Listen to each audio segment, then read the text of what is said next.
দেখলে এগুলো জানা যায়। আর আপনারা অধিকাংশ শিক্ষিত অভিভাবক, তো আপনার খেয়াল করছি শুধু মাদ্রাসায় যা হবে এটার উপর আপনারা ইস্তেকামত থাকেন, এটার উপর আপনার নির্ভর থাকেন।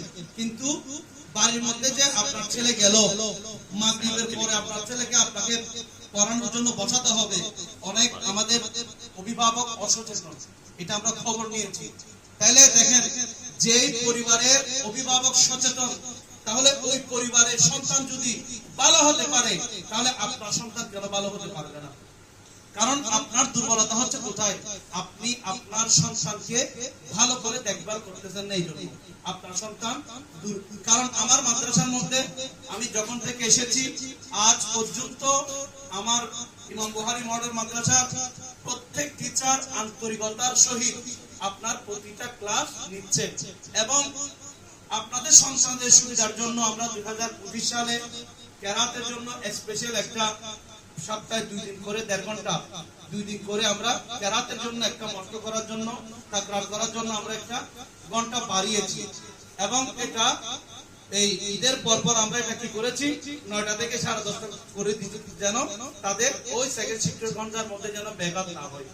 তাহলে আমরা এত চেষ্টা করে যাচ্ছি, তো আমাদের চেষ্টার পিছনে আপনাদেরও চেষ্টা করতে হবে। সেটা হচ্ছে আপনাদের পরিবারের মধ্যে আপনার সন্তানের ডায়েরির মধ্যে কি পড়া দিয়েছে ওটা দেখতে হবে। ওটা দেখে প্রত্যেকের টিচার রয়েছে, শিক্ষক শিক্ষিকা রয়েছে ঘরের মধ্যে, এদেরকে বলতে হবে আমার সন্তানের লেখা সুন্দর নাই, আমার সন্তান পড়া পারে না কেন, মাস শেষে তো আমরা টাকা দিয়ে দিচ্ছি। তাহলে আপনারা 2000-3000 টাকা দিচ্ছেন, ও টিচারকে কিছু বলেন না, কিন্তু মাদ্রাসায় 250 টাকা 300 টাকা দিচ্ছেন। অনেক শুভাকাঙ্ক্ষী অভিভাবক বলে এই মাদ্রাসা নাকি পড়ালেখা হচ্ছে না। পড়ালেখা তো হচ্ছে, কিন্তু আপনারা যদি সেটা যদি সঠিকটা যদি না বলেন, তাহলে এটা মাদ্রাসা খেদমত আমরা করতে পারি, কিন্তু মাদ্রাসাটার নিষ্পত্তি হচ্ছে আমার রাসূল। সুতরাং কোন মাদ্রাসার নামে যদি আপনারা মিথ্যা অভিযোগ দেন, স্বয়ং এটা আমার রাসূল সাল্লাল্লাহু আলাইহি ওয়াসাল্লাম কষ্ট পাবে, এটা মনে রাখবেন। মসজিদ হচ্ছে আল্লাহর, আর মাদ্রাসা হচ্ছে ওই মাদ্রাসা যে মাদ্রাসায় আল্লাহর নবীর সালাতু সালাম হবে, যে মাদ্রাসায় আল্লাহর নবীকে সম্মান করবে, যে মাদ্রাসায় আল্লাহর নবী আহলে বাইতকে কি করবে, মহব্বত রাখবে, ওই মাদ্রাসার প্রতি আমার রাসূলের নজর রয়েছে।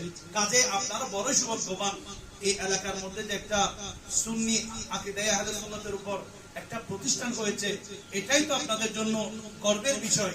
কাজে মানুষের ভুল ত্রুটি থাকবে, ছোট্ট ছোট্ট ভুল ত্রুটিগুলোর দিকে না তাকাই আপনার এই মাদ্রাসাকে কিভাবে, যেহেতু পরিচালনা পরিষদ ইতিমধ্যে আপনার সিদ্ধান্ত নিয়েছে, আমাদের এই যে নতুন একাডেমি ভবনটা যখন কমপ্লিট হবে, আপনার আগামী বছর থেকে আমরা মাদ্রাসায় ক্লাস 6ষ্ঠ শ্রেণী ক্লাস 6 থেকে আমরা শুরু করে দেব।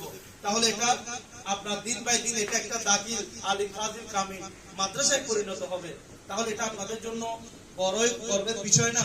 কারণ এই মাদ্রাসা না হলে আপনাকে মদনহাট ওদুদিয়া মাদ্রাসা না হলে নোমানিয়া মাদ্রাসায় নিয়ে যাইতে হতো, অনেক টেনশন থাকতো, আপনার ছেলে আসতেছে কি আসতেছে না। তাহলে আপনার ঘরের মধ্যে পাওয়ার পর আপনারা যদি শুকরিয়া আদায় না করেন, আল্লাহ বলেন বান্দা আমি তোমাদেরকে যা দিয়েছি এগুলো পাওয়ার পর যদি তোমরা শুকরিয়া আদায় না করো, তবে তোমরা স্মরণ রেখো তোমাদের জন্য আমি ভয়ঙ্কর শাস্তি তৈরি করছি। তাহলে আল্লাহ পাক রব্বুল আলামিন যেখানে বলেছেন শুকরিয়া পাওয়ার পর আদায় করেন, এটা আপনাদের জন্য কত বড় একটা নিয়ামত। এটাকে মহব্বত রাখবেন মাদ্রাসার প্রতি, এবং আপনাদের সন্তানদের প্রতি মহব্বত রাখবেন। আমি আপনাদের একটা ঘটনা বলে আমি আমার বক্তব্য শেষ করে দেব। মাদ্রাসা স্কুল কলেজে কেন পাঠান? মাদ্রাসা স্কুল কলেজে আপনার সন্তানকে কেন পাঠান? আপনি কি ঘরের মধ্যে আপনার সন্তানকে শিক্ষা দিতে পারেন না? আপনি ঘরের মধ্যে আপনার সন্তানকে শিক্ষা দিতে পারেন, তবে আদব বিনয়ী খুশু এগুলো আপনারা কি করেন না, শিক্ষা দিতে পারেন না, বিদায় মাদ্রাসায় পাঠান। তাহলে যুগের একজন ইমাম মালিক রাদিয়াল্লাহু তাআলা আনহু, উনি হচ্ছেন মালিকি মাযহাবের একজন প্রবর্তক, অনেক বড় মকামের একজন ইমাম মালিক রাদিয়াল্লাহু তাআলা আনহুর একজন ছাত্র ছিল ইমাম ইউসুফ রাদিয়াল্লাহু তাআলা আনহু। তো ইমাম ইউসুফের আম্মা জান তাকে ইমাম মালিক রাদিয়াল্লাহু তাআলা আনহু ওই মাদ্রাসার মধ্যে ভর্তি করে দিয়েছেন। আর ইমাম মালিক রাদিয়াল্লাহু তাআলা আনহু ওই সন্তানকে, উনি যেহেতু জামানার একজন মুজাদ্দিদ ছিলেন, জামানার একজন বড় হক্কানি রব্বানি আলেম ছিলেন, উনি ওই সন্তানকে আপনার যথেষ্ট কোরআন হাদিস শরীয়ত তরিকত হাকিকত মারিফত কিয়াস যাবতীয় আপনার ইসলামের যত জ্ঞান আছে সবকিছু দিয়েছেন। এখন ছেলেকে বললেন যাও তুমি তোমার ঘরে চলে যাও, তোমার আম্মুর কাছে চলে যাও, তোমার আর পড়ালেখা করতে হবে না। তখন এই সন্তানটা তার ঘরের মধ্যে আসবেন, তার মাকে, তার মায়ের দরজা টুকটুক করে আপনার যখন ভারী দিচ্ছে, তার মা তাকে বললেন বাবা তুমি কি তোমাকে আমি যে উদ্দেশ্যে পাঠিয়েছি তুমি কি সেটা শেষ করে এসেছো? তখন ওই সন্তান বলে মা আমি যথাযথ পড়ালেখা করে এসেছি। তখন তার মা বলে আমি তোমার জন্য দরজাটা খুলবো না, কারণ আমি তোমাকে ওই মাদ্রাসায় পাঠিয়েছি আদববান হওয়ার জন্য, বিনয়ী হওয়ার জন্য। তুমি যদি আমাকে বলতা মা আমি আদববান হয়েছি, বিনয়ী হয়েছি, আমি এরপর পড়ালেখা করেছি, এটা যদি বলতা আমি তোমার দরজা খুলতাম। কাজে আমি তোমার দরজা খুলবো না, তুমি আবার তোমার কোথায় চলে যাও, তোমার উস্তাদের কাছে যাও, গিয়ে বলো আমার মা আমাকে ঘরের মধ্যে ঢুকাই নাই। কেন? কারণ আমার মা বলেছে আমি আদব শিখতে পারি নাই, বিনয়ী শিখতে পারি নাই। তাহলে চিন্তা করে দেখুন, মাদ্রাসায় আপনার সন্তানকে আপনি পাঠাচ্ছেন, আমরা এগুলার আদব বিনয়ী এগুলোর শিক্ষা দিচ্ছি, এবং পাশাপাশি আপনাদেরকেও কি করতে হবে, এগুলো আমাদেরকে সহযোগিতা করতে হবে।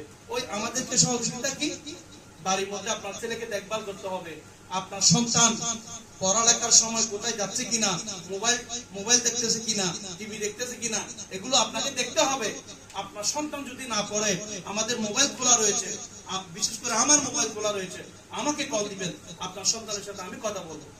আপনাদের জন্য এর চেয়ে আরো বেশি কিছু হয় না। আমরা চাই আমাদের মূল লক্ষ্য উদ্দেশ্য সবকিছু মূল হচ্ছে পড়ালেখা। আমাদের পরিচালনা পরিষদ অক্লান্ত